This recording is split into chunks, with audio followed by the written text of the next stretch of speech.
جی بسم اللہ الرحمن الرحیم۔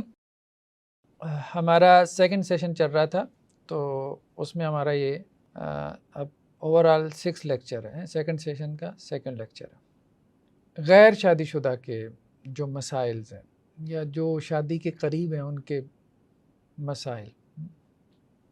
ایک تو یہ ہے کہ بلوغت کے بعد میں نے کہا کہ ہمارے ہاں نوجوان دو قسم کے ہیں۔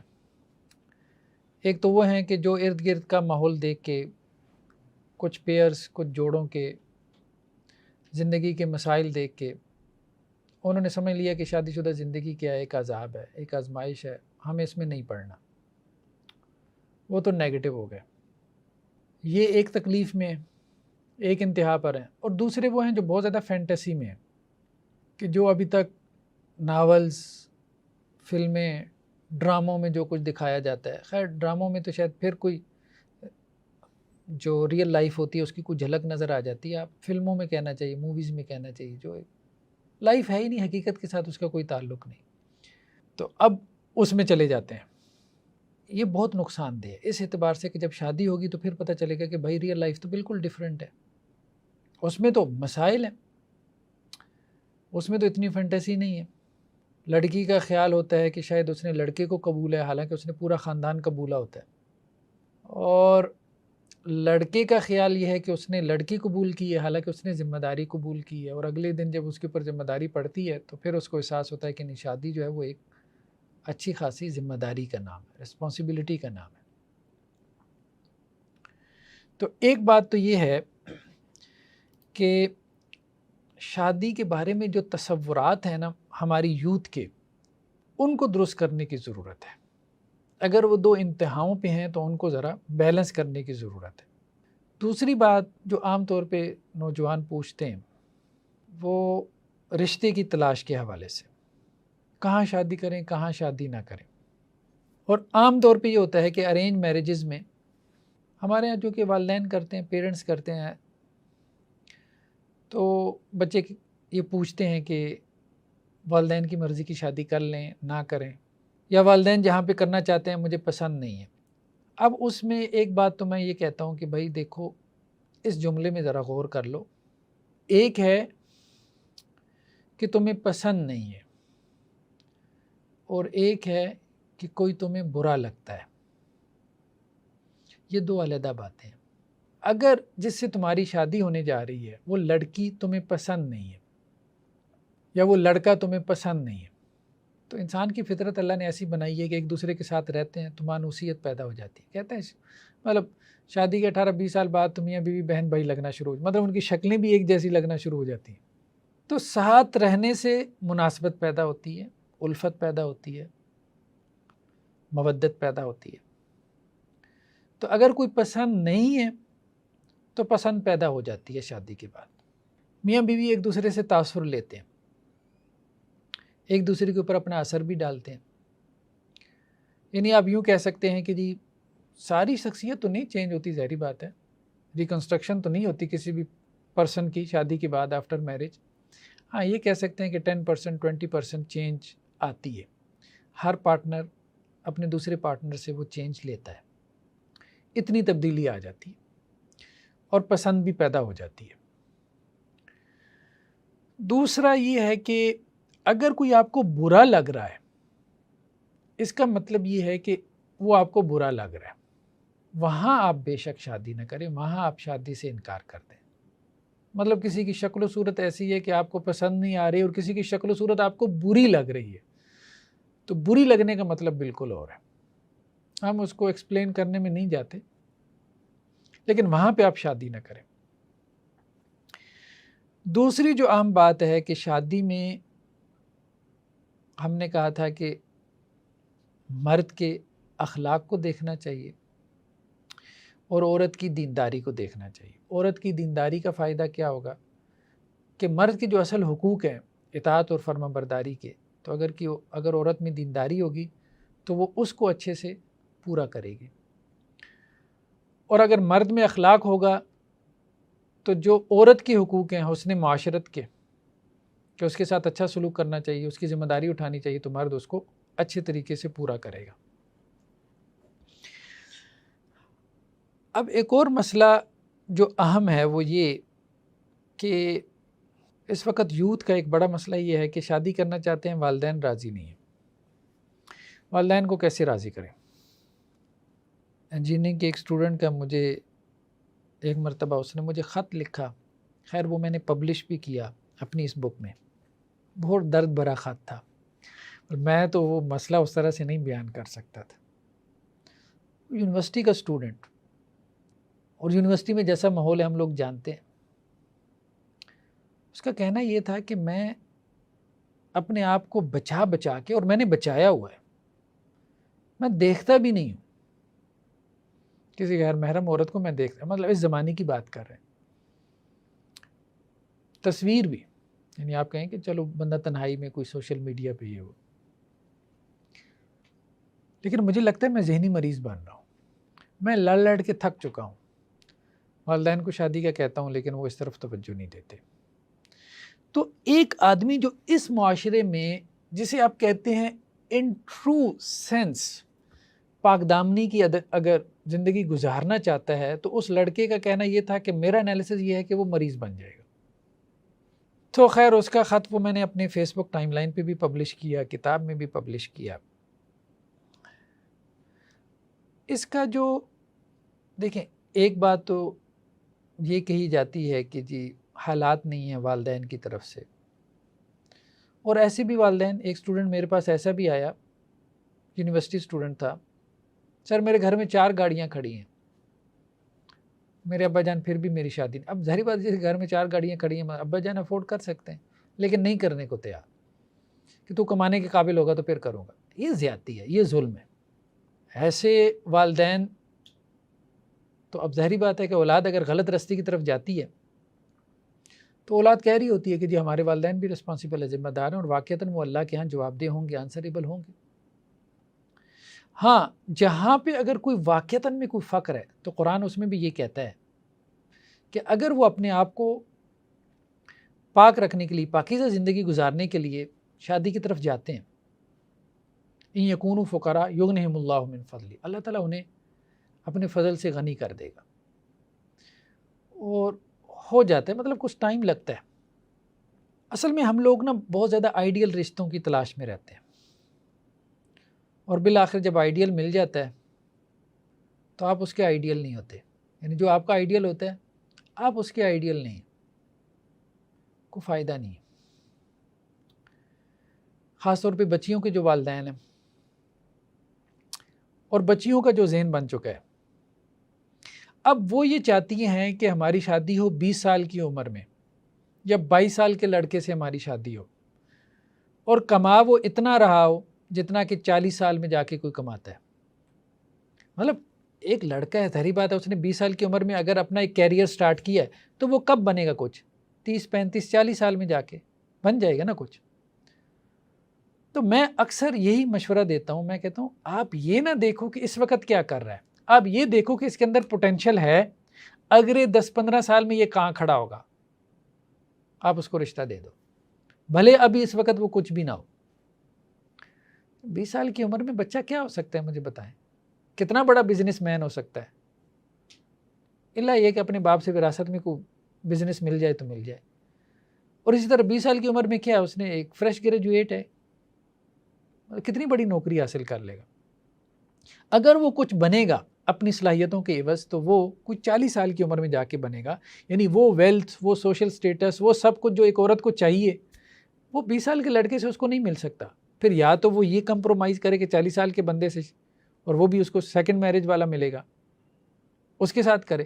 لیکن اگر اسے کسی ینگ سے کرنی ہے تو اسے اس پہ کمپرومائز کرنا پڑے گا.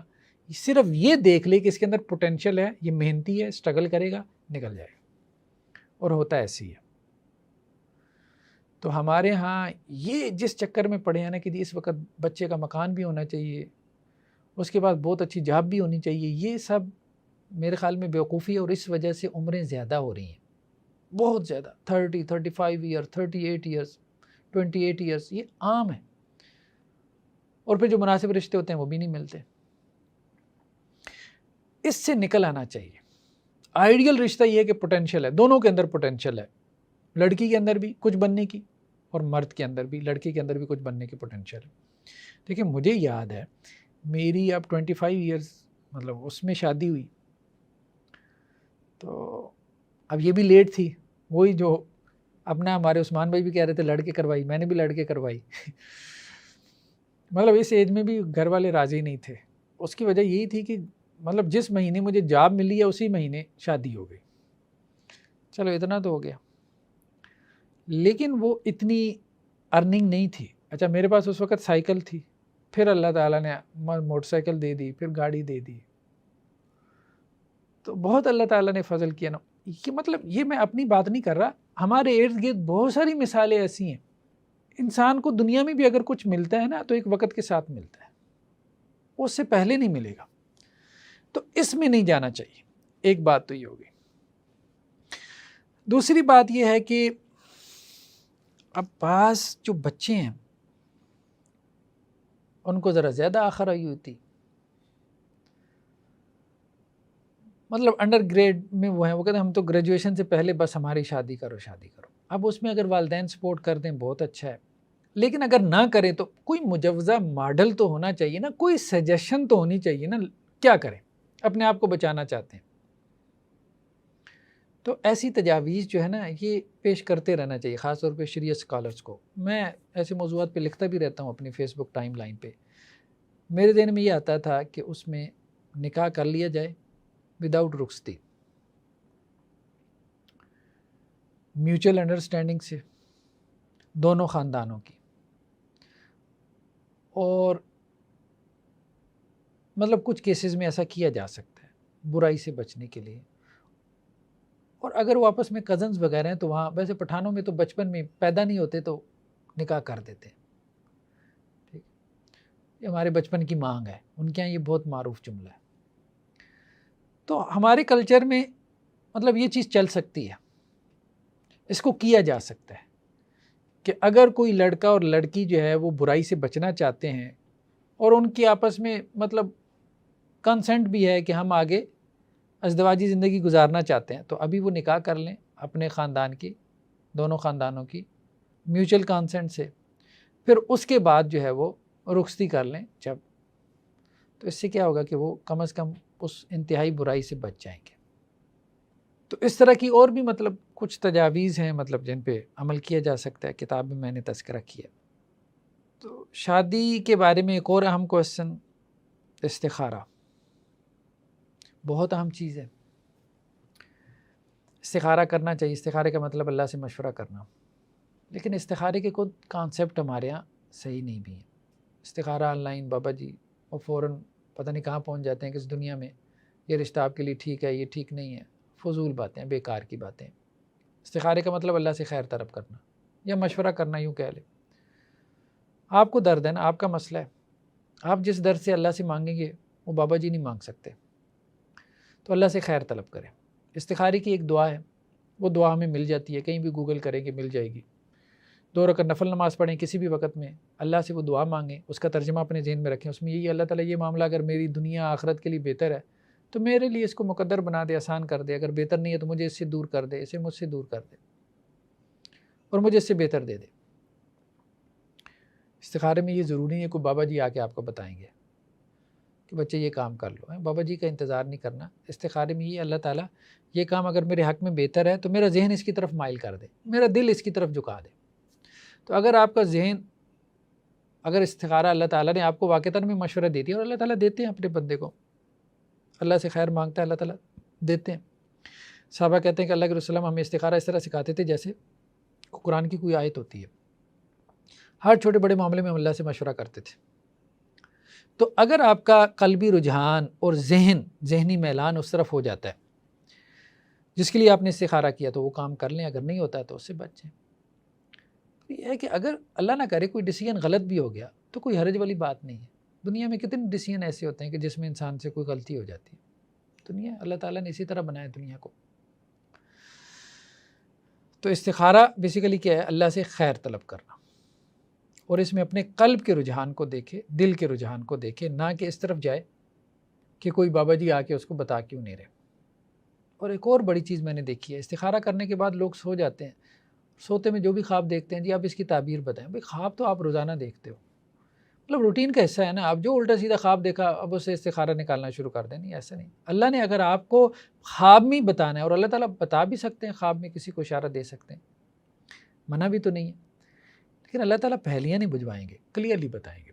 وہ خواب بہت کلیئر ہوگا, اس کی تعبیر آپ کو کسی سے پوچھنے کی ضرورت نہیں پڑے گی. جی نیکسٹ کیا ہے, شادی سے پہلے جو مسائل ہیں ان میں سے ایک تو ہم نے کہا کہ شادی کے بارے میں تصورات کو درست کرنے کی ضرورت ہے. دوسرا آئیڈیل رشتے کے حوالے سے جو مسائل ہیں, اور تیسرا شادی کرنے کے حوالے سے جو مشکلات ہیں ان کو کس طرح سے ایڈریس کیا جا سکتا ہے. چوتھا محبت کے مسائل. ایک نوجوان نے کہا جس لڑکی کو دیکھیں ایسا لگتا ہے کہ اس پہ کرش ہو گیا, مطلب ہر لڑکی جیسے مطلب اس سے محبت ہو گئی, بس سمجھ نہیں آ رہی مجھے اپنی یہ کیفیت, یہ کیا ہے, یہ محبت ہے؟ میں نے کہا نہیں, یہ لو نہیں ہے, یہ لو انرجی ہے. کہنے کہ لو انرجی کیا ہوتی ہے؟ ہے نا کہ مثال سے سمجھاتا ہوں. جیسے بچہ ہے نا, اس کے اندر انرجی ہے, مثال کے طور پہ ایگریسو انرجی ہے. اسکول میں اپنے کلاس فیلو کی پینسل توڑ دے گا, شارپنر توڑ دے گا, یہ اس کی انرجی ہے, یہ باہر نکلنا چاہتی ہے. کہتا ہے کیسے نکالیں؟ میں نے کہا ٹارگٹ دیں. اگر کسی بچے میں ایگریسو انرجی زیادہ ہو, اس کو فٹ بال کھیلنے پہ لگا دیں, جتنی مرضی کوٹ لگائے, اس کی انرجی ریلیز ہوگی. اب گھر میں شکایتیں آنا کم ہو جائیں گی کہ بچوں کو وہ کوٹ لگا کے آتا ہے کلاس میں. میں نے کہا اسی طرح ہر انسان کے اندر لو انرجی ہے. اس انرجی کو جب ریلیز ہونے کے لیے کوئی ٹارگٹ نہیں ملتا تو یہ ہر جگہ میگنیٹ کی طرح چپکنے کی کوشش کرتی ہے. تو جہاں تمہیں نظر آتا ہے کوئی تھوڑا بہت حسن و جمال, تو تمہیں لگتا ہے جیسے یہی میری محبوبہ, یہی میری معشوقہ ہے. ٹارگٹ تلاش کر لو. ٹارگٹ کیا ہے؟ شادی کر لو. شادی کرنے سے تمہارا مسئلہ حل ہو جائے گا.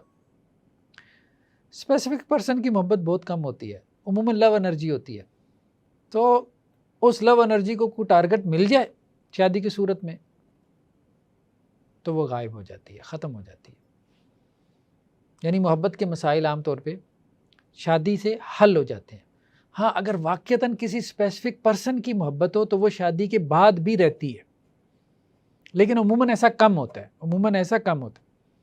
ایک لڑکے کا کیس میرے پاس آیا, وہ نے شادی کر لی اپنے والدین کے کہنے پہ.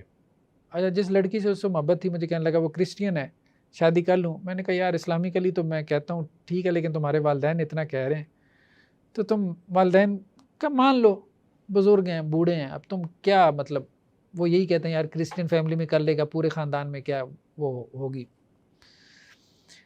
خیر والدین کے کہنے پہ اس نے شادی کر لی. 1 مہینہ نہیں گزرا, کہتا ہے میں ایک دن بھی اس کے پاس نہیں گیا, میں جا ہی نہیں سکتا.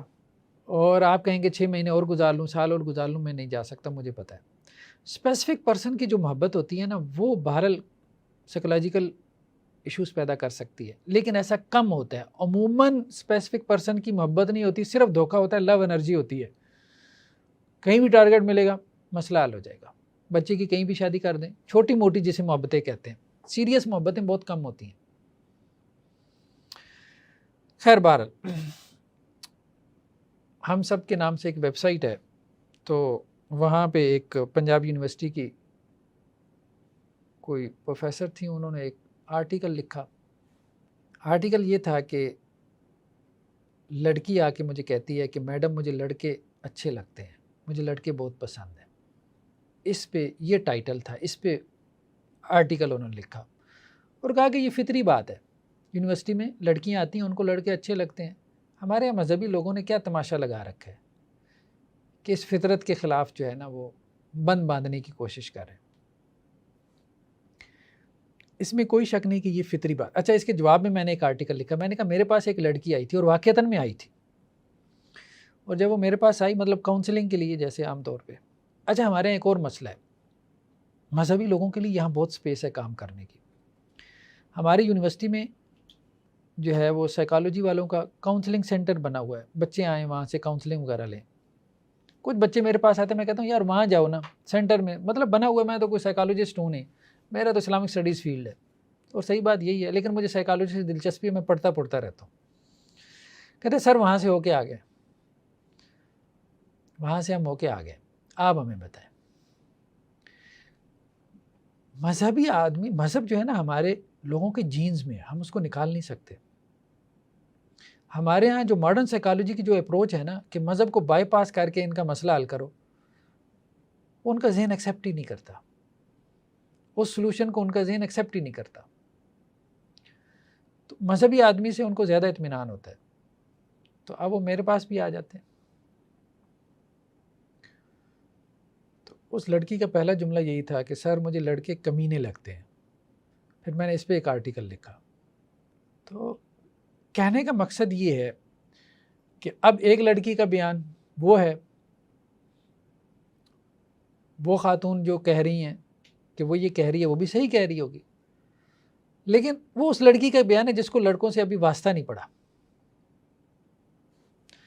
اور جس لڑکی کا بیان یہ ہے کہ لڑکے مجھے کمینے لگتے ہیں، زہر لگتے ہیں،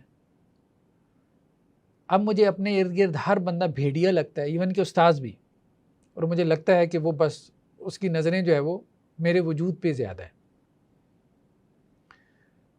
یہ یہاں تک کیسے پہنچی ہے؟ کیونکہ اس کا لڑکوں سے واسطہ پڑ چکا ہے. ایک فرینچ رائٹر بھی تھی نا جس نے لکھا تھا کہ مرد جو ہے نا بڑے کتے لگتے ہیں. خیر اس کی مختلف انٹرپریٹیشن کی گئی، بہت بڑی رائٹر تھی. کہ اس کے کہنے کا کیا مطلب تھا کہ مردوں کے جتنے قریب جائیں کتے اتنے ہی اچھے لگتے ہیں. ایک تو یہ معنی کیا گیا کہ مردوں کے جتنے قریب جائیں، وہ یہ کہنا چاہتی تھی کہ کتے اتنے اچھے لگتے ہیں، مطلب کتے ان سے بہتر لگتے ہیں. ایک بہت بڑی رائٹر ہے، یہ اس کا جملہ ہے. دوسرا یہ بھی تھا کہ جتنا ان کے قریب جائیں کتے، یعنی وہ مرد کتے اتنے ہی اچھے لگتے ہیں. اس میں بھی وہ مذمت ہی کر رہی ہے. دونوں معنی مراد لیں تو کہنے کا مقصد یہ ہے کہ وہ جو پروفیسر صاحبہ تھی وہ ایک اینگل دکھا رہی تھی. دیکھیں نا، خاص طور پہ لڑکیوں کا یہ جو ایج ہوتی ہے نا بلوغت کی، یہ بہت خطرناک ایج ہوتی ہے. اس میں خاص طور پہ پیرنٹس کو بہت ضرورت ہے ان کو کمپنی دینے کی، اور والدہ کو اور ٹائم دینے کی، کیونکہ اس میں شعور کم ہوتا ہے، ایموشنز بہت زیادہ ہوتے ہیں لڑکوں کے لیے بھی خاص طور پہ. اس میں ذرا توجہ نہ ہونا تو وہ ادھر ادھر، اور فینٹیسی بہت زیادہ ہوتی ہے، امیجینیشن بہت زیادہ. پھر آہستہ آہستہ جب شعور غالب آتا ہے نا، جیسے جیسے عمر بڑی ہوتی ہے، تو پھر سمجھ میں آتا ہے کہ نہیں، یہ مسائل اتنے سیدھے نہیں ہیں جتنے نظر آ رہے ہیں. دنیا میں محبت کے علاوہ بھی بہت سارے غم ہیں. اب یہ جو ہمارے ہاں ہاسٹل لائف ہے خاص طور پہ، اس نے بہت مسائل پیدا کیے، سوشل ایشوز، خاص طور پہ گرلز ہاسٹل، اور اس میں بھی جو پرائیویٹ ہاسٹلز ہیں، دوسرے شہروں سے لڑکیاں آتی ہیں، ہوم سکنس کا شکار ہو جاتی ہیں. اب لڑکیوں کی جیسے ہم نے کہا کہ ایک بنیادی ضرورت ہے، انہیں کمپنی چاہیے، ٹھیک ہے، اور لڑکوں کو یہ بات سمجھ میں آتی ہے، وہ ان کو پٹاتے ہیں.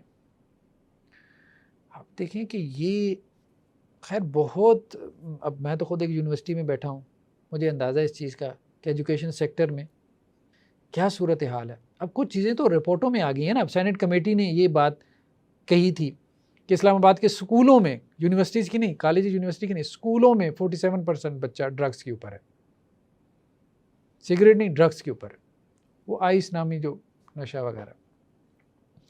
بہت مسائل ہیں.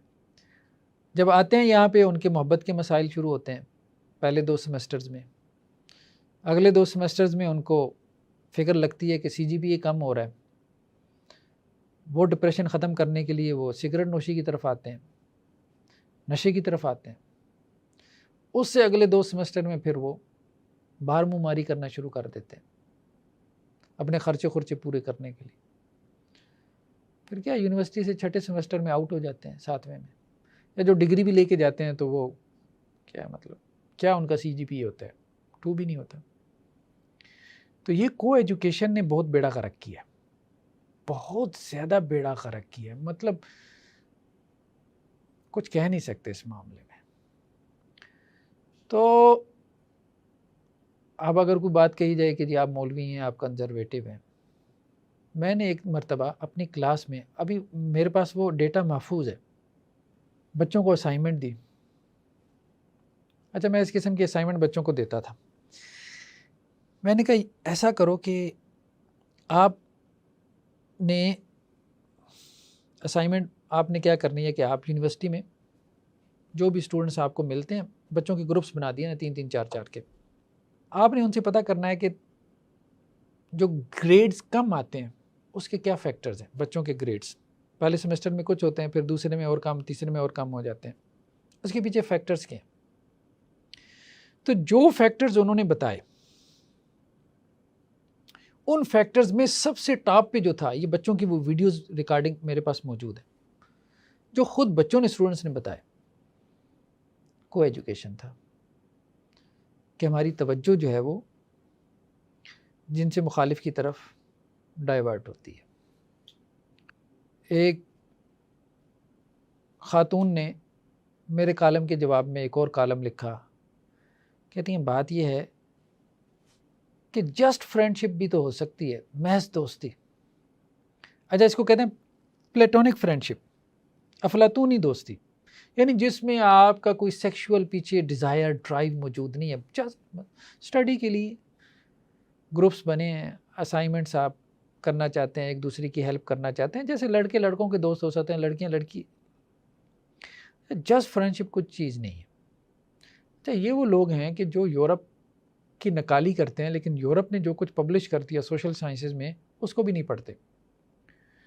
اس پہ میں نے کچھ اسٹیٹسٹک نکالی, journal of social and personal relationship ہے یہ, اس کے 2000 میں ایک آرٹیکل ہوا جس میں انہوں نے 300 کالج کے اسٹوڈنٹس کو کہ جسٹ ریلیشن شپ ہو سکتا ہے کہ نہیں, تو انہوں نے کہا جسٹ ریلیشن شپ سے تعلق شروع ہوا تھا, 67% نے کہا کہ وہ وہاں تک پہنچ گیا, سیکشول ڈیزائر تک پہنچ گیا. تو اس نام کی کوئی چیز موجود نہیں ہے, اگر ہے بھی تو اس کا اینڈ ریزلٹ یہی ہے کہ محض دوستی. محض دوستی کیا ہوتی ہے؟ مخالف جنڈر کے ساتھ محض دوستی ممکن نہیں ہے, اور کافی ساری میں نے ریسرچز کے حوالے دیے ہیں جو ویسٹ میں پبلش ہوئی ہیں مختلف یونیورسٹیز سے. تو یہ کہنا کہ جی مولوی کے دماغ میں سیکس بیٹھا ہوا ہے, جہاں لڑکا لڑکی اس کو نظر آتا ہے اس کو یہ لگتا ہے کہ نہیں, مولوی کے دماغ میں کچھ نہیں ہے, یہ ساری کسی جامعہ شرفیہ سے پبلش ہونے والی ریسرچز نہیں ہیں. تو اگر آپ مطلب دیکھیں کہ سائبر کرائمز کیوں ہو رہے ہیں,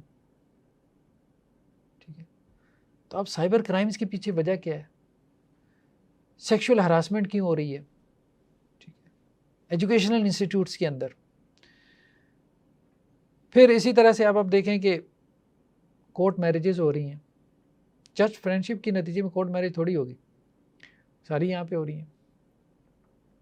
بچوں کا CGPA کم ہو رہا ہے, بہت ساری چیزیں ہمیں نظر آتی ہیں. یہ فیکٹر سب بتا رہے ہیں کہ جسٹ ریلیشن شپ یا جسٹ فرینڈشپ کچھ بھی نہیں ہے, اس کا نتیجہ وہی ہے. بہرحال اپنے آپ کو خوش کرنے کے لیے غالب یہ خیال اچھا ہے, یہ وہ والی بات ہے. محبت کے مسائل ہیں بہت زیادہ ہیں, اور یہ محبت اور اس سے پیدا ہونے والے جو مسائل ہیں, اب وہ دیکھیں نا, جیسے ابھی پچھلے دنوں کا وہ واقعہ ہے کہ وہ عورت پریگننٹ ہوئی تھی اور وہ ہاسپٹل میں لے کے آیا اور وہ فوت ہو چکی تھی. یہ واقعات بہت عام ہو چکے ہیں, بہت عام ہو چکے ہیں. یقین مانے انسان پریشان ہو جاتا ہے, اور ابھی بھی والدین کو سمجھ نہیں آتی اور وہ وقت پہ شادیاں نہیں کر رہے. ایک طرف یہ انتہا ہے کہ لڑکی کو گھر میں فون رکھنے کی اجازت نہیں ہے, یعنی گھر کا ماحول اتنا اسٹرکٹ ہے, اتنا سخت ہے, لیکن وہی لڑکی باہر 4 مردوں سے تعلق قائم کر چکی ہے. یہ صورتحال ہے. اور دوسری طرف ایک لڑکا مشورہ کر رہا ہے, سر گھر والے میری کزن سے شادی کرنا چاہتے ہیں. میں نے کہا کر لو.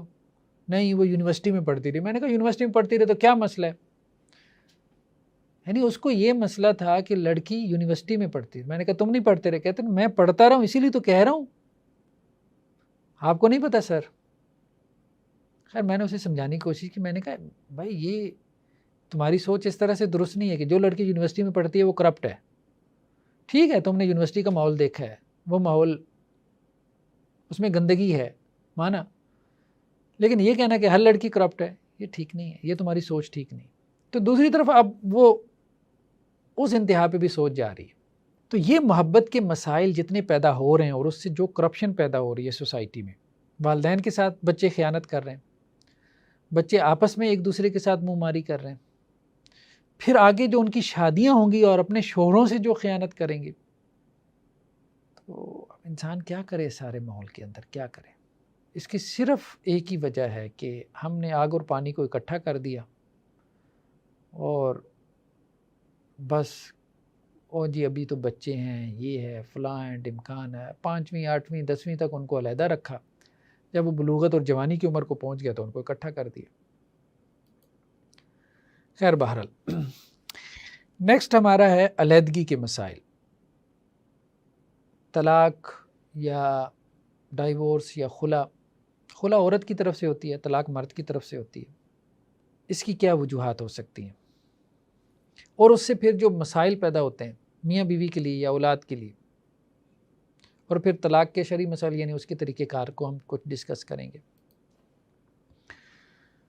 دیکھیں ایک بات تو یہ ہے کہ ہمارے ہاں طلاق کی ریشو بہت زیادہ بڑھ گئی ہے، اور شوبز کی دنیا میں تو بہت زیادہ۔ اب کہیں پہ میں پڑھ رہا تھا کسی آرٹیکل میں نے کتاب میں اس کا حوالہ دیا ہے، میں تو نہیں جانتا اب یہ کون ہے خواتین، لیکن بہرحال نام ان کے معروف ہی ہوں گے، کسی نے آرٹیکل میں لکھے ہیں۔ ماہرہ خان، عنبر خان، نادیہ خان، صنم بلوچ، ان کی طلاق ہو چکی۔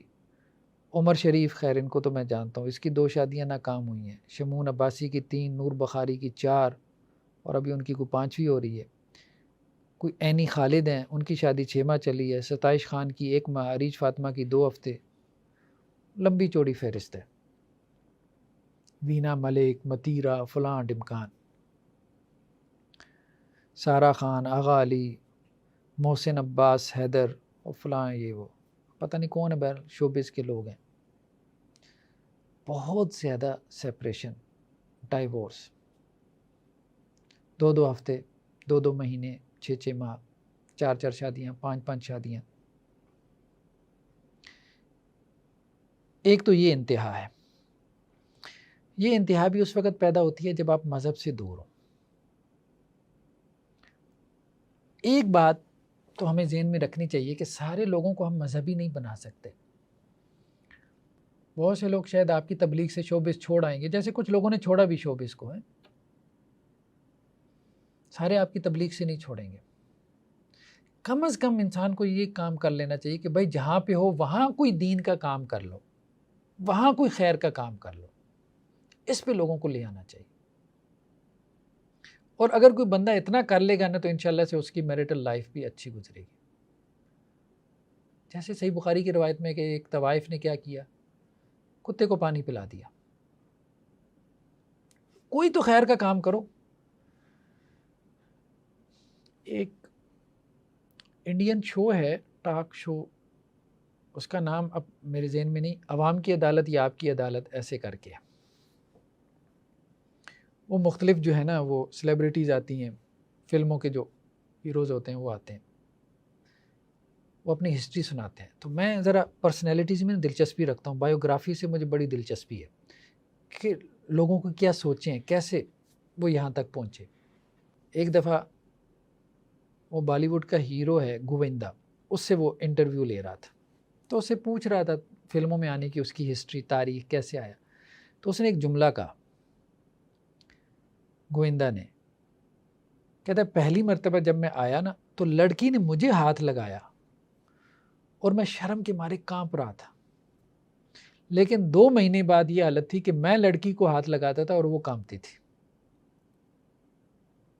اور اس دنیا نے اس کو کہاں سے کہاں تک پہنچا دیا۔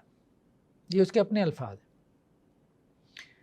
ایک دفعہ عامر خان سے وہ انٹرویو لے رہا تھا، تو عامر خان کچھ نہ اپنے وہ چیزیں ایڈمٹ کر رہا تھا۔ اس نے ایک بات کہی کہ میں نے جوانی میں اپنا خون نکال کے خط لکھے، لو لیٹرز لکھے، لیکن میں نوجوانوں کو کہتا ہوں ایسا نہ کریں۔ مطلب ہم نے بہت غلط کام کیے جو ہمیں نہیں کرنے چاہیے، یا فلموں میں ہم نے ایسے ایسے سین کیے جو ہمیں نہیں کرنے چاہیے۔ جہاں پہ وہ گووندا نہ بنو، عامر خان بن جاؤ، کوئی پازیٹیو کام کر دو جہاں پہ آپ ہو۔ آپ اس گندگی سے اگر نہیں بھی نکل سکتے، وہاں رہتے ہوئے کوئی خیر کا کام کر دو، اللہ تعالیٰ آپ کی زندگی میں آسانی پیدا کر دیں گے، ورنہ تو زندگی عذاب ہوگی۔ باہر سے گلیمر ہے لیکن اندر سے کیا ہے، ایک عذاب ہے۔ تو ہم یہ بات کر رہے تھے کہ طلاق اور خلا کی جو وجوہات ہیں ان میں سے ایک تو یہ مادیت پرستی ہے، میٹیریلزم ہے، کہ انسان مادے میں سکون تلاش کر رہا ہے اور مادے میں سکون نہیں ہے۔ ڈپریشن کا علاج کیا نکال رہی ہے؟ باہر جا کے شاپنگ کر لیں، وہ وقتی طور پہ ٹھیک ہے، دل بہل جائے گا، لیکن مسئلہ تو حل نہیں ہوگا نا۔ بھائی آپ پلز لے لیں گے، نیند آ جائے گی، مسئلہ تو اپنی جگہ پہ کھڑا ہے، 8 گھنٹے بعد آپ جاگیں گے تو پھر ڈپریشن ہو جائے گا۔ تو یہ مسئلے کا حل نہیں ہے۔ اگر آپ پین میں ہیں، دوسری جگہ ریلیشن شپ لگا لو، دوسری جگہ ریلیشن شپ میں کیا ہوگا؟ وقتی طور پہ مزہ آئے گا، پھر اس کے بعد پین تو ہے۔ مادے میں اللہ تعالیٰ نے سکون نہیں رکھا، مادے میں، صرف مادے میں نہیں، اللہ نے سکون رکھا ہے نیکی میں۔ اللہ بذکر اللہ تطمئن القلوب، کوئی خیر کا کام کر کے دکھا دو۔ جہاں بیٹھے ہو نا، گندگی کے ڈھیر پہ بھی بیٹھے ہو، کوئی خیر کا کام کرو گے نا، اللہ تمہیں کچھ نہ کچھ سکون دے دے گا، اتنا دے دے گا کہ زندگی تمہاری سکون سے گزر جائے، ورنہ نہیں دے گا۔ ومن اعرض عن ذکری فإن له معیشۃ ضنکا، جس نے ہمارے ذکر سے اعراض کیا، ہمیں بھلا دیا، اس کی زندگی ہم تنگ کر دیں گے۔ دو بڑی وجوہات ہیں طلاق اور خلا کی، ویسے تو بہت سارے فیکٹرز ہیں، لیکن مرد کی طرف سے جو چیز میں نے نوٹ کی ہے وہ یہ کہ یہ جو سیکشول فرسٹریشن ہوتی ہے، جب اس کی سیکشول ڈرائیو جو ہے یا سیکشول ڈیزائر پوری نہ ہو اپنے لائف پارٹنر سے، پھر وہ سیپریشن کا سوچتا ہے، یا سیکنڈ میرج کا سوچتا ہے، یا سیپریشن کا سوچتا ہے۔ سیکنڈ میرج کی طرف بعض اوقات اس لیے نہیں جاتا کہ قانون بھی اگینسٹ ہے، سوسائٹی بھی خلاف ہے، قانون بھی ساتھ نہیں نہ دیتا۔ ہمارے ہاں کورٹس نے فیصلے کیے ہیں، 6 ماہ کے لیے اندر کر دیا، 2 لاکھ جرمانہ کر دیا دوسری شادی پہ، بیوی سے اجازت نہیں لی، اور بیوی سے اجازت بھی وہ پورا ایک کیا کہنا چاہیے اس کو، ایک ڈرامہ ہے۔ مطلب بیوی سے اجازت نہیں، یہ نہیں آپ نے کاغذ پہ لکھوا دیا، یہ بھی نہیں کہ اسٹامپ پیپر پہ لکھوا لیا، نہیں، وہ آپ یونین کونسل میں جائیں، 2 بندے بیوی کے خاندان سے، 2 بندے شوہر کے خاندان سے، 4 بندے یہ ہو گئے، 5واں چیئرمین یونین کونسل کا، یہ 5 بندے بیٹھ کے یہ کمیٹی فیصلہ کرے گی کہ اس کو سیکنڈ میری کی اجازت دینی ہے کہ نہیں۔ وہ ہے اصل میں بیوی کی اجازت، جو کبھی بھی نہ ہو، مطلب کہنے کا مقصد یہ۔ تو اب یہ جو چیز ہے نا، یہ مرد کو سپریشن کی طرف پھر لے جاتی ہے۔ وہ یہ کہتا ہے کہ جب میں نے شادی اس لیے کی تھی گناہ سے بچنے کے لیے، کہ شادی کے بعد بھی میں نے اگر گناہ کی زندگی بسر کرنی ہے تو مجھے اتنا کھکیڑ پالنے کی، اتنی رسپانسبلٹی، اتنی ذمہ داری لینے کی کیا ضرورت ہے؟ تو وہ اس طرف چلا جاتا ہے۔ عورت کا مسئلہ کہ ہم نے کہا کہ اس کی بنیادی ضرورت رومانس ہے، جب وہ پورا نہیں ہوتا، شوہر اس کو وقت نہیں دیتا، کمپنی نہیں دیتا، اس کی تعریف نہیں کرتا، اس کے ساتھ بیٹھتا نہیں ہے، کھیل کود نہیں کرتا، تو وہ اب ظاہری بات ہے کہ اس کی ضرورت پوری نہیں ہوتی۔ جب اس کی ضرورت پوری نہیں ہوتی، کہ اپریسیشن نہیں ہوتی اس کی مرد کی طرف سے، تو اب وہ دوسری طرف نکل جاتی ہے آہستہ آہستہ۔ تو 2 بڑی وجوہات جو ہے نا وہ یہ ہے، اور بہت خطرناک حد تک جو خلا کی ریشو جو ہے وہ بڑھتی چلی جا رہی ہے۔ یعنی میں ایک رپورٹ پڑھ رہا تھا جس کے مطابق سعودی عرب میں 1 گھنٹے میں تقریباً 5 سپریشنز ہو جاتی ہیں، اور مصر میں 100 میں سے 40 شادیاں جو ہے وہ سپریشن پہ، مطلب 40% شادیاں سپریشن پہ منتج ہوتی۔ پاکستان کا معاملہ یہ ہے کہ صرف کراچی میں ایک صاحب نے بتایا، وہ کسی یونین کونسل میں تھے، کہنے لگے سچی بات یہ کر رہا ہوں، اتنے نکاح رجسٹر نہیں ہوتے جتنے طلاق اور خلا کے کیسز آ جاتے ہیں ہمارے پاس۔ یہ صورتحال ہے۔ تو کہنے کا مقصد یہ ہے کہ یہ جو سپریشن اور خلا اور طلاق، یہ مسائل کا حل نہیں ہے۔ اس کی وجہ یہ ہے کہ جب آگے آپ ریلیشن شپ قائم کریں گے تو وہاں بھی وہی مسائل ہوں گے، کیونکہ وہ بھی اسی سوسائٹی کا حصہ ہے، وہ بھی ایسے ہی انسان ہے۔ اور عموماً یہ ہوتا ہے کہ انسان آسمان سے گرا کھجور میں اٹکا، اس سے بھی بدتر لائف پارٹنر مل جاتا ہے، ٹھیک ہے۔ ایک سے طلاق لی 25 سال کی عمر میں، یعنی ایسے بھی کیسز سامنے ہیں، 25 سال کی عمر میں ایک سے طلاق لی خاتون نے، 15 سال انتظار کیا، 40 سال کی عمر میں جو ملا وہ اس سے بدتر تھا، اور وہ پہلے کے ٹوٹنے کے بارے میں رو رہی تھی کہ وہ کیوں ٹوٹا، وہ کیوں چھوڑ دیا، وہ اس سے بہت اچھا تھا، اور پھر 15 سال کے بعد یہ ملنا تھا۔ جلدی نہیں کرنی چاہیے توڑنے میں۔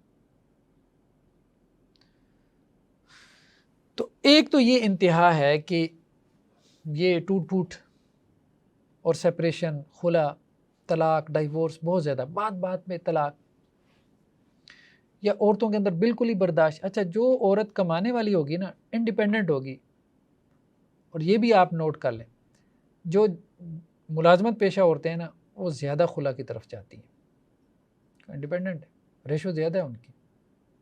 جو ڈیپینڈنٹ ہوگی وہ پھر گزارا کر لے گی۔ اچھا چلے خلا لے لی، اس کا رائٹ ہے، اس کے بعد کیا کرے گی؟ وہ 1 سال کا جذباتی بخار ہوتا ہے، وہ سال کے بعد پھر کیا ہے، جب ماں باپ کے گھر میں ہے تو ظاہری بات ہے ماں باپ نے بھی اس وقت نارمل ہو جانا ہے، اور 2 سال بعد ماں کو گالیاں دے رہی ہوتی ہے۔ ایسے کیسز میں نے دیکھے، میری ماں نے مجھے پٹی پڑھائی تھی، اس نے مجھے اس وقت کہا تھا۔ اب اس کے 2 بچے بھی ہیں، نہ ماں ان کو دیکھتی ہے نہ باپ ان کو دیکھتا ہے، بھابیاں اس کو باتیں بناتی ہیں۔ اب اس کو سمجھ میں آتی ہے بات کہ خاوند کی طرف تھی، کم از کم خاوند کی طرف تو تھی نا، 1 کی سن رہی تھی، یہاں تو 10 کی سن رہی ہیں۔ جلدی نہیں کرنی چاہیے، رشتہ توڑنے میں جلدی نہیں کرنی چاہیے، کہنے کا مقصد یہ نہ شوہر کو، اور اسی طرح شوہر بھی لولو پھرتے ہیں۔ کتنے ایسے ہیں جو میرے پاس آتے ہیں طلاق کے مسئلے میں، جی فتویٰ دے دیں، فتویٰ دے دیں، کوئی فتویٰ دے دیں بس۔ میں نے کہا بھائی کس مکتب فکر سے تعلق ہے آپ کا؟ جی حنفی ہوں۔ میں نے کہا بھائی حنفی یہ کہتے ہیں کہ تم نے ایک وقت میں 3 طلاقیں دی ہیں، 3 ہو گئی۔ کہتے ہیں مجھے پتہ ہے حنفی یہ کہتے ہیں۔ آپ کے پاس میں اس لیے نہیں آیا کہ حنفی کیا کہتے ہیں، آپ کے پاس اس لیے کہ آپ کیا کہتے ہیں۔ اچھا میں جان بوجھ کے ان کو کہتا ہوں، مطلب یہ ہے کہ انسان، اس کا مطلب یہی ہے نا کہ اس نے غلط فیصلہ کیا، جذباتی فیصلہ کیا، وہ اس کے اوپر قائم نہیں رہ سکا، وہ اب فتوے ڈھونڈ رہا ہے، وہ اب یہ بھی کہہ رہا ہے کہ میں اپنے اسکول آف تھاٹ سے بھی نکلنے کو تیار ہوں، جس سے کبھی اس نے نکلنے کا سوچا ہی نہیں۔ اور پھر جب اہل حدیث کے پاس جاتے ہیں تو وہ تو سب سے پہلے یہ کہتے ہیں ہاں درباروں پہ نہیں جاؤ گے، پھر یہ بدعت یہ خرافات نہیں کرو گے، پھر ہم تمہیں فتویٰ دیتے ہیں، بتاؤ۔ پھر وہ سارے کام کرنے پہ تیار ہو جاتا ہے۔ تو اس کو ایک تو دیکھنا چاہیے۔ اور دوسری انتہا یہ ہے کہ خلا کو مطلب شجر ممنوعہ بنا لینا، یعنی وہ درخت جس کا حضرت آدم علیہ السلام نے پھل کھا لیا تھا، یہ ایک دوسری انتہا ہے۔ ایک روایت اگرچہ ہے کہ حلال چیزوں میں سب سے مبغوض ناپسندیدہ چیز کیا طلاق ہے، لیکن یہ روایت ضعیف ہے، یہ روایت ضعیف ہے۔ ہاں یہ کہہ سکتے ہیں کہ اللہ تعالیٰ نے ساتھ رہنے کو پسند کیا ہے، جوڑنے کو پسند کیا ہے، یہ بات تو ٹھیک ہے، سمجھ میں آتی ہے۔ سپریشن کو، تعلق ختم ہونے کو اللہ تعالیٰ نے پسند نہیں کیا، لیکن اللہ تعالیٰ نے سورۃ طلاق بھی نازل کی ہے۔ کس لیے نازل کی ہے؟ یہی بتانے کے لیے کہ بھائی یہ بھی ایک حل ہے، یعنی طلاق بھی ایک سلوشن ہے۔ مسائل کا جب کوئی حل نہ ہو تو پھر اس کا حل کیا ہے؟ سپریشن۔ بالکل اپنے آپ کو اس طرح سے مت باندھ لو کہ اب زندگی عذاب ہے تو بس اسی عذاب میں گزار دینی ہے، مطلب تمہارا جس گھر میں ڈولی کی ہے وہاں سے جنازہ نکلنا چاہیے، یہ ہمارے ہاں کی سوچ ہوتی ہے نا، یہ بھی نہیں ہونی چاہیے۔ تو دونوں انتہائیں ہیں، ایک یہ کہ طلاق کا نام لینا ہی جو ہے وہ گویا کہ گناہ کبیرہ بنا دیا جائے، اور ایک یہ ہے کہ بات پہ جو ہے وہ طلاقیں دے رہا ہو، ٹھیک۔ تو اللہ کے رسول صلی اللہ علیہ وسلم کے زمانے میں ہمیں ملتا ہے صحابہ کرام کے ہاں یہ چیز نارمل تھی، نکاح بھی بہت نارمل ایکٹیویٹی تھی۔ حضرت جابر اللہ کے وسلم کے پاس آئے، کپڑوں پہ خوشبو لگی ہوئی، مطلب زعفران کی، مطلب وہ خوشبو ذرا کلرفل ہوتی تھی تو کلر کی وجہ سے آپ صلی اللہ علیہ وسلم نے پہچان۔ جابر خیریت ہے؟ جی میں نے نکاح کر لیا، قریبی ساتھیوں میں سے۔ اور اللہ کے رسول صلی اللہ علیہ وسلم کو مطلب نہیں انوائٹ کیا نا، اور آپ صلی اللہ علیہ وسلم کے مطلب ولیموں کی اب آپ دیکھیں، بعض اوقات آپ صلی اللہ علیہ وسلم نے 2 مد جو سے ولیمہ کیا۔ 2 مد کیا ہے؟ 1200 گرام، 1200 گرام کیا ہوتا ہے؟ اور کبھی آپ کا جو بہترین ولیمہ تھا وہ ایک بکری سے جو میسر تھا۔ ایک مرتبہ یہ بھی ہوا کہ شادی ہوئی، اللہ کے رسول کے پاس جو بھی صحابہ تھے 15-20، ہاں بھائی اپنے گھر میں جو کچھ ہے لے آؤ، کوئی جو لے آیا، کوئی کھجور لے آیا، کوئی گھر والوں کو دیا، انہوں نے ایک حلوہ سا بنا کے دے دیا سب نے۔ بہت سمپل رکھا آپ صلی اللہ علیہ وسلم نے نکاح کو، بہت سمپل رکھا، بہت سادہ رکھا، آسان کیا نکاح کو۔ ہمارے یہاں نہیں ہے کہ جیسے زنا بہت آسان ہو گیا، مطلب ایک کلک کے فاصلے پہ ہے نا زنا، یا راستے میں کھڑی ہوتی ہیں عورتیں 500,000 روپے میں۔ نکاح کو ہم نے اتنا مشکل کر لیا، 15-20 لاکھ۔ ایک اسٹوڈنٹ مجھے کہا سر 15-20 لاکھ میرا لگ گیا۔ بہت مشکل کر دیا ہم نے نکاح کو. وہاں نکاح بہت آسان تھا. اچھا طلاق میں کوئی ٹینشن نہیں ہے, ایک سے طلاق لی دوسری جگہ, اس لیے کہ سیکنڈ میرج آسان تھی. سیکنڈ میرج کے لیے ایکسیپٹنس تھی. سیکنڈ میرج کے لیے ایکسیپٹنس ہمارے یہاں عورتوں نے اب یہاں پہ ختم کر دی. اب ہمارے یہاں عرف و رواج نہیں رہ گیا, اور اس کو بہت گناہ بنا دیا گیا مرد کے لیے. یعنی عجیب نظروں سے دیکھا جاتا ہے, اچھا اس نے دوسری شادی کی, اور پھر عورت کو بھی پتہ نہیں اس کے اندر کیا عیب تھا کہ اس نے دوسری شادی کر لی. اب کیا ہوا کہ اب وہ ایک ہی ہے, بس اسی کے ساتھ زندگی گزارنی ہے. تو اگر سیکنڈ میرج عام ہوتی جیسے کہ عربوں میں تھی, تو عورت بھی آرام سے سپریشن لیتی, کوئی ٹینشن نہیں, کوئی مسئلہ نہیں, کوئی دباؤ نہیں, کوئی پریشر نہیں, دوسری جگہ اس کی شادی ہو جاتی. اور یہ عربوں میں عام تھا.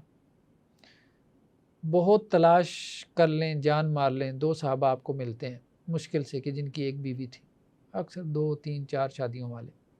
تو عام تھا ان کے یہاں یہ معاملہ, بہت عام تھا. ایک عورت نے ایک نکاح کیا, پھر دوسرا, تیسرا, چوتھا, عام عورتوں میں بھی عام تھا. یہ نکاح جو ہے وہ کر لیا کرتی تھی. تو یہ اس کو بھی بالکل جو ہے نا وہ سپریشن ہو گئی. اب جیسے مر گئے بھائی, مطلب کیا, ٹھیک ہے ایک زندگی میں ایک ڈیسیژن لیا تھا, نہیں کامیاب ہوا, چلو دوسری مرتبہ کر لیتے ہیں. تو عربوں میں تو ایسا مزاج نظر آتا ہے کہ جیسے شادی ایسی معاملہ ہے جیسے بازار سے جا کے کوئی چیز خرید لائے مارکیٹ سے, چلو سودا ایک مرتبہ ناکام ہو گیا, دوسری مرتبہ صحیح لے آئیں گے. تو یہ معاملہ تھا. تو اس کو ذہن پہ سوار بھی نہیں کرنا چاہیے اس وقت جب ہو جائے, جب سپریشن ہو جائے, نارمل ہے. اور دوسری شادی کو جو ہے نا ہمارے معاشرے میں مطلب رواج دینا چاہیے. اس سے کیا ہوگا, خاص طور پہ جو بیوہ خواتین ہیں اور ڈیورسڈ ہیں اور جو مختلف ہیں جنہوں نے خلا وغیرہ لیا ہوا ہے, ساری زندگی بیچاری بیٹھی رہتی ہیں, ان کو کوئی سہارا مل جائے گا. لاسٹ جو ہمارا اس میں ٹاپک ہے وہ ہے طلاق. طلاق کے حوالے سے کچھ چیزیں جو ہے نا وہ ہمیں ضرور ڈسکس کرنی چاہیے کہ اکثر لوگوں کو طلاق دینے کا شرعی طریقہ نہیں معلوم. خیر ویسے تو ان کو نکاح کا بھی نہیں معلوم ہوتا, لیکن طلاق کا بھی نہیں معلوم. اور عموماً لوگ یہی سمجھتے ہیں کہ جیسے طلاق کا طریقہ کیا ہے کہ جی 3 طلاقیں اکٹھی دینی ہیں, جیسے کلاشنکوف کا برسٹ مارنا ہے. تو وکیلوں کو بھی نہیں پتہ ہوتا, یونین کونسل کے ذریعے آپ کو قانونی کارروائی کرنی پڑتی ہے نا, اسٹامپ بھجوانا پڑتا ہے طلاق کے لیے, تو وہ بھی 3 طلاقیں اکٹھی لکھواتے ہیں. مطلب ایسے جو ہے وہ آپ کہہ لیں کہ جی ناواقف قسم کے لوگ ہیں. تو طلاق کا جو طریقہ ہمیں قرآن نے بتایا, جو ہمیں سنت سے ملتا ہے, وہ کیا ہے. ایک بات تو یہ کہ ایک وقت میں ایک ہی طلاق دے سکتا ہے, ایک سے زیادہ نہیں. جیسے ایک وقت میں ایک ہی نماز پڑھے گا نا, یہ تو نہیں ہے کہ فجر کی وقت میں کہے میں ظہر بھی عصر بھی پڑھ لوں. ہر نماز کا ایک وقت ہے نا. تو ایک وقت میں ایک ہی طلاق دے گا. دوسری طلاق کا وقت کیا ہے, 2 مہینہ. تیسری طلاق کا وقت کیا ہے, 3 مہینہ. یعنی کم از کم 1 مہینے کا وقفہ ہوگا. ایک بات تو یہ ہوگی کہ ایک وقت میں ایک طلاق ہے, ایک سے زیادہ نہیں دے گا. سنت یہی ہے. ایک وقت میں اگر 2 طلاق دے یا 3 دے تو یہ بدعت ہے. اب اس کے بارے میں اختلاف ہے. تو میجورٹی تو یہ کہتی ہے کہ اگر ایک وقت میں 2 طلاق دے گا, 3 دے گا تو 2 ہو جائیں گی, 3 ہو جائیں گی. لیکن جو اہل الحدیث کا اسکول آف تھاٹ ہے, یا شروع سے بعض صحابہ کرام اور تابعین اور پھر بعض ائمہ کا موقف یہی رہا ہے, ان کا تفصیل سے ذکر میں نے اپنی کتاب میں کیا ہے کہ ایک وقت میں 3 طلاقیں جو ہے وہ ایک ہی ہوتی ہے. جیسا کہ صحیح مسلم کی روایت ہے حضرت عبداللہ ابن عباس سے کہ اللہ کے وسلم کے زمانے میں 3 طلاقیں ایک ہی شمار ہوتی تھیں. حضرت ابو بکر کے, حضرت عمر کے زمانے میں بھی, شروع کے زمانے میں 3 طلاقیں ایک ہی شمار ہوتی تھی, ایک سیٹنگ میں. پھر حضرت عمر رضی اللہ عنہ نے کہا کہ لوگوں نے تو کھیل تماشا بنا لیا دین کو, تو اب جو 3 دے گا ہم اس کو 3 شمار کریں گے. تو انہوں نے بیسیکلی اس کو ہم کہتے ہیں کہ یہ ایک صدارتی آرڈیننس تھا جو حضرت عمر نے جاری کیا. صدارتی آرڈیننس ہمارے ہاں جیسے 3 مہینے کے لیے ہوتا ہے. تو بیسیکلی یہ ایک صدارتی آرڈیننس تھا کہ انہوں نے یہ کہا تھا کہ میں رجوع نہیں کرنے دوں گا آپ اس کو اپنی بیوی سے جس نے یہ کام کیا. تو ایک تو یہ ہے کہ ایک وقت میں ایک طلاق دے. دوسرا یہ کہ طلاق بھی حالت طہر میں دینی ہے, پاکی کی حالت میں. اگر عورت پیریڈز میں ہے یا نفاس کی حالت میں ہے, یعنی بچے کی پیدائش کے بعد جو عورت کو خاتون کو جو ہے وہ بلیڈنگ وغیرہ ہوتی ہے, اس میں بھی وہ ناپاک ہوتی ہے. اس میں اگر طلاق دی تو اس میں بھی 2 رائے ہیں. میجورٹی تو یہی کہتے ہیں کہ ہو جاتی ہے, لیکن بعض فقہا کہتے ہیں کہ نہیں ہوتی, جیسے ابن تیمیہ وغیرہ کہتے ہیں نہیں ہوتی. طہر میں طلاق دینی ہے. اچھا یہ سب مانتے ہیں کہ طہر میں طلاق دینی چاہیے، اصل اختلاف یہ ہو گیا کہ اگر اس نے سنت کے مطابق طلاق نہیں دی، حیض میں دے دی، مینسز میں دے دی، نفاس کی حالت، تو پھر وہ واقع ہوگی کہ نہیں ہوگی؟ جو کہتے ہیں واقع ہوگی وہ کہتے ہیں اس کی سزا یہی ہے، اچھا ہے اس کے لیے، اس نے یہ بدعت کام کیوں کیا۔ جو کہتے ہیں نہیں ہوگی وہ کہتے ہیں کل بدعت ضلالہ وکل ضلالۃ فی النار، ہر بدعت گمراہی ہے، بدعت کی دین میں کوئی حیثیت ہی نہیں ہے۔ تو اگر کوئی غلط وقت میں نماز پڑھے گا تو اس کی نماز نہیں ہوگی زوال کے وقت میں، تو جو وقت نہیں ہے طلاق کا تو اس وقت میں طلاق دے گا تو طلاق نہیں ہوگی۔ اور اگر کوئی فجر کے وقت میں ظہر اور عصر بھی پڑھ لے گا، 3 نمازیں اکٹھی پڑھ لے گا، ظہر عصر نہیں ہوگی، فجر ہو جائے گی، تو اسی طرح اگر کوئی ایک وقت میں 3 طلاقیں دے گا تو ایک ہو جائے گی، سیکنڈ اور تھرڈ نہیں ہوگی۔ تو دوسرا یہ ہے کہ طہر کی حالت میں طلاق دے، اور تیسرا یہ ہے کہ اس طہر میں طلاق دے جس طہر میں اس نے تعلق قائم نہ کیا ہو۔ اگر اس طہر میں وہ تعلق قائم کر چکا ہو تو اس میں بھی طلاق بدعی ہوگی۔ یہ امام ابن تیمیہ رحمۃ اللہ علیہ کا کہنا تھا۔ اچھا، طلاق بدعی کی اور طلاق سنت کی یہ تقسیم تقریباً سب مانتے ہیں کہ یہ طلاق سنت ہے، یہ طلاق بدعت ہے، لیکن طلاق بدعت واقع ہوتی ہے کہ نہیں اس میں اختلاف ہے۔ میجورٹی کہتی ہے طلاق بدعت ہو جاتی ہے، لیکن ابن تیمیہ وغیرہ کہتے ہیں کہ طلاق بدعت نہیں ہوتی، بدعی طریقے سے جو طلاق ہے وہ واقع نہیں ہوتی، کیونکہ بدعت کی ہمارے دین میں کوئی حیثیت نہیں، کوئی لیگل اس کا سٹیٹس نہیں۔ ایک اور بات یہ ہے کہ ایک طلاق کے بعد دوسری طلاق دینے سے پہلے اس نے رجوع کیا ہو، پھر دوسری طلاق ہوگی، ورنہ دوسری طلاق نہیں ہوگی۔ یہ بھی ابن تیمیہ رحمۃ اللہ علیہ نے کہا۔ تو خیر بہت سارے مسائل میرے پاس ایسے آتے ہیں جو کمپلیکیٹڈ ہوتے ہیں، کمپلیکس ہوتے ہیں طلاق کے، ڈائیورس کے، تو اس میں پھر میں یہ کہتا ہوں کہ بھائی اگر آپ سمجھتے ہیں کہ اب آپ کے بچے ہیں، 14-15 سال سے شادی کا تعلق ہے، 3-4 بچے ہو گئے، 5-7 بچے ہو گئے، بعض اوقات تو 50+ میں جا کے طلاق دے دیتے ہیں جذبات میں آ کے، تو پھر یہ فتویٰ موجود ہے، آپ اس کے مطابق عمل کر سکتے ہیں۔